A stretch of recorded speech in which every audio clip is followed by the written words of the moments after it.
been a while, I know, but I'm back in action. And today I wanted to share with you guys what I've been eating on lazy days. So I have some yummy recipes awaiting you all. Also, let's hop right into it. So I made a breakfast bowl. I sliced up one sweet potato, and now I'm adding some Peruvian seasoning to it, some cinnamon and agave, just for a little sweetness. And I put it in the air fryer.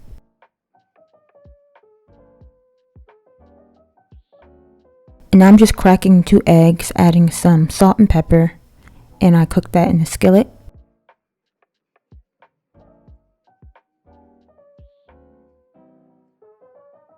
And I ate this with some spinach and topped it with some feta cheese. Very simple.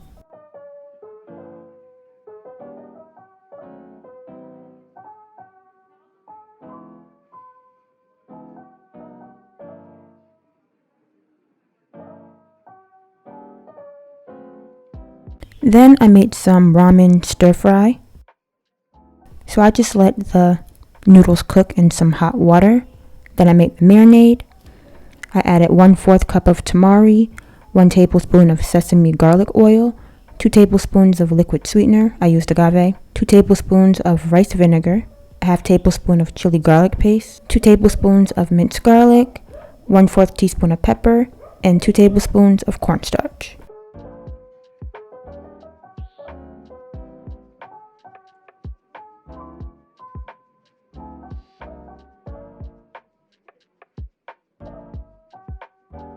Next, I steamed some broccoli, and once that was finished, I added some diced onion, and I added the pasta and the marinade, and that's it. I garnished it with some sesame seeds and green onion. Also sriracha because I like it spicy.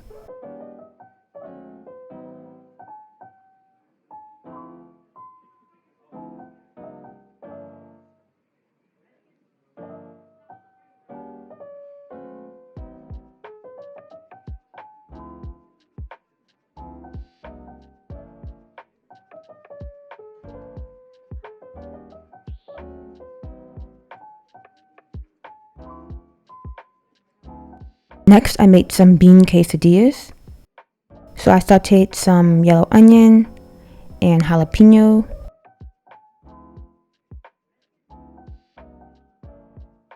Then I added 1 large can of black beans, and I made some homemade sofrito. I added 3 heaping tablespoons of that.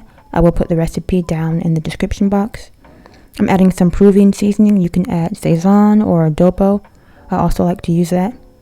And I did end up adding some adobo in the end anyway. Some cumin and garlic powder. Then I just filled it to the top with water, and I did add about 3 bay leaves to this as well. And I cooked it until all the water was evaporated.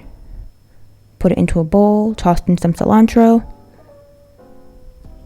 and I just mashed it up a little bit. The consistency is already really soft and mushy.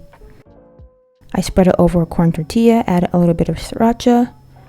As you guys can see, I do like spice in my food.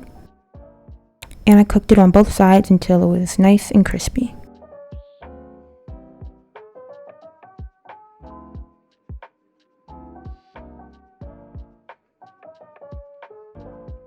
These were very simple to make, but also very delicious.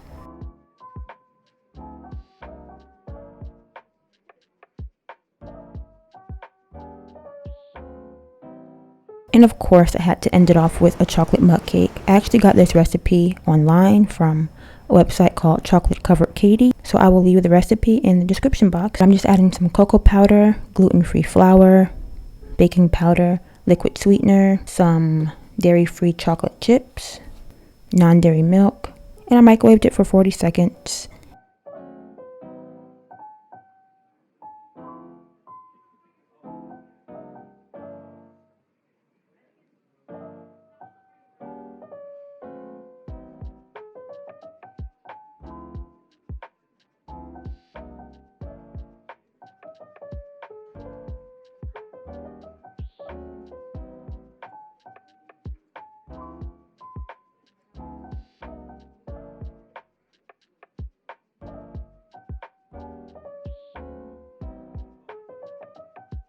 So that concludes today's video. Thank you so much for watching. If you enjoyed this video, I'd appreciate it if you like, comment, and subscribe, and I will see you next time. Bye.